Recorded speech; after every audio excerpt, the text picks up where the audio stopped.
Olá, irmãos, graça e paz seja convosco. Hoje, segunda-feira, dia 8 de maio, vamos estudar o assunto especificamente, o que é o título da lição da semana: Adorem o Criador.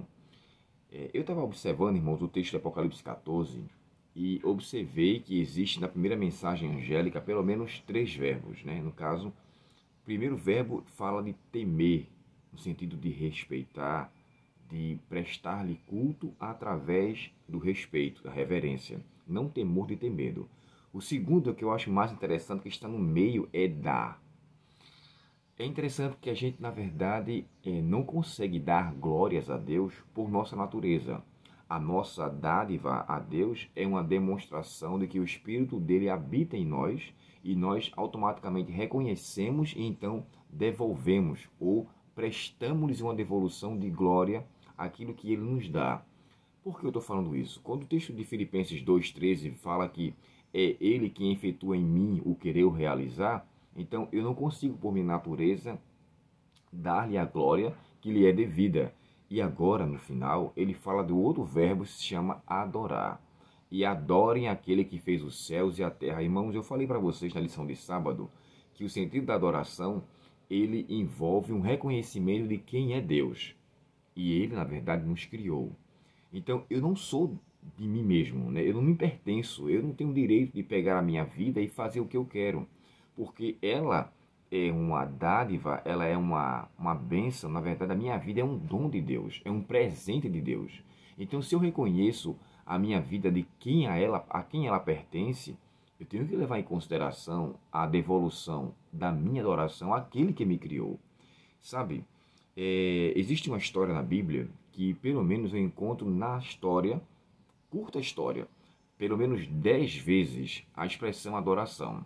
No capítulo 4 de João, e quando Jesus fala ali da mulher samaritana, do verso 19 até pelo menos o verso 24, 10 vezes, irmãos, é falado sobre adoração.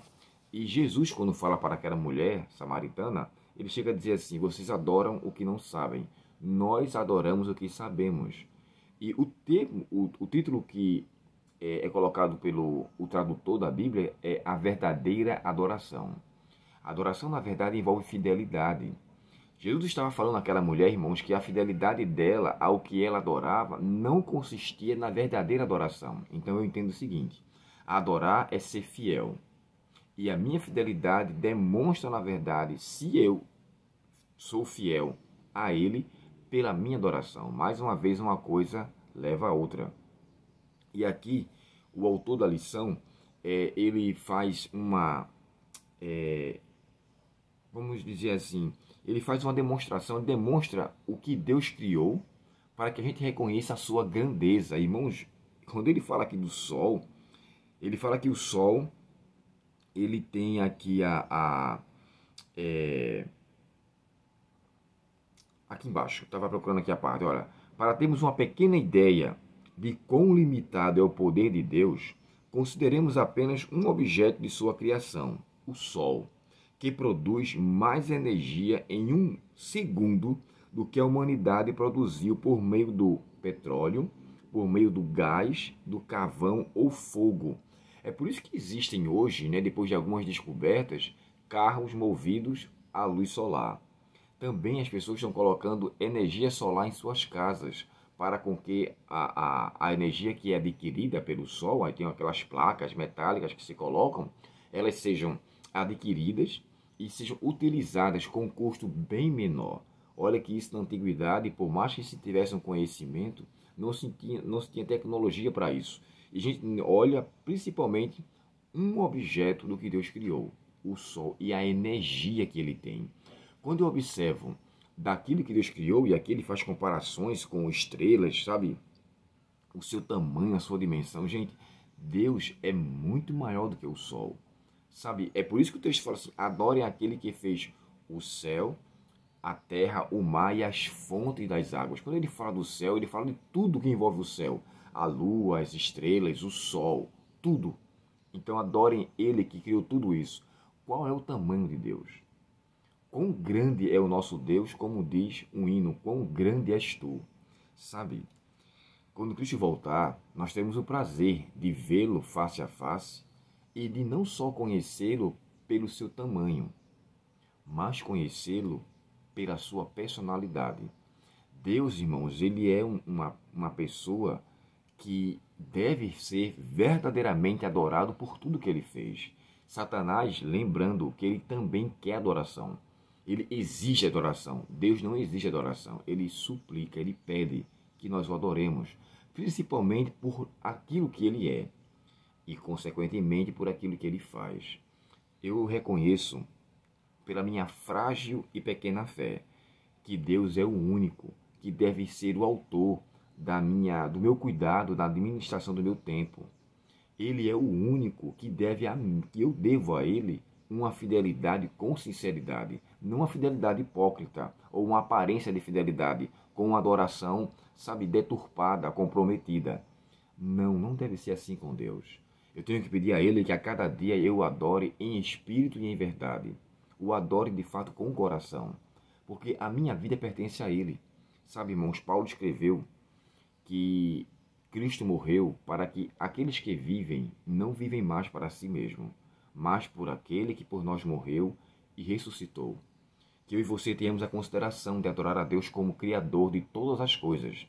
É tanto que o livro de Gênesis começa: no princípio criou Deus. Quando Davi pede, cria em mim, ó Deus, um coração puro, aquela expressão criar de Davi ali nos Salmos é a mesma expressão de Gênesis 1, ou seja, é o termo bara. Só quem pode criar na pessoa algo de bom é Deus.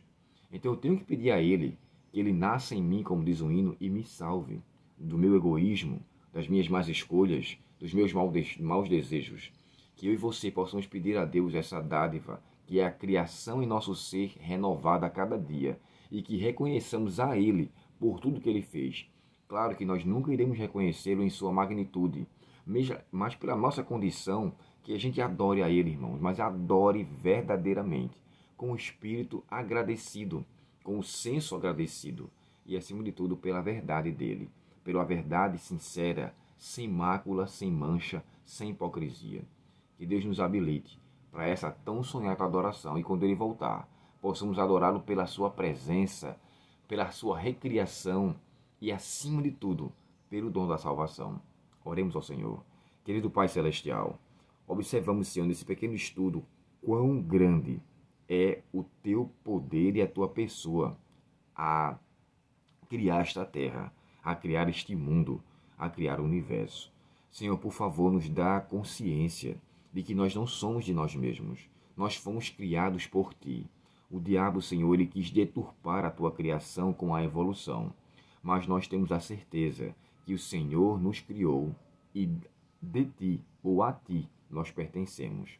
O Senhor nos deu a dádiva da vida e nos deu a dádiva da salvação. Temos muitos motivos, ó Pai, para Te adorar. E nos ajuda, Senhor, por favor, a reconhecer cada motivo desse, para que nós nunca saiamos da convicção e da certeza de que é a Ti que devemos temer, dar glória e adorar de verdade com todo o nosso coração. Dá-nos o Teu perdão, permanece conosco neste dia. E, por favor, Senhor, nos habilita a viver à luz da Tua vontade, se Te pedimos essas bênçãos em nome de Jesus. Amém. Que Deus conceda a você um bom dia em sua presença e que os cuidados do Senhor repousem sobre mim e você mais uma vez nessa nova semana de trabalho. Até o próximo estudo. Até logo.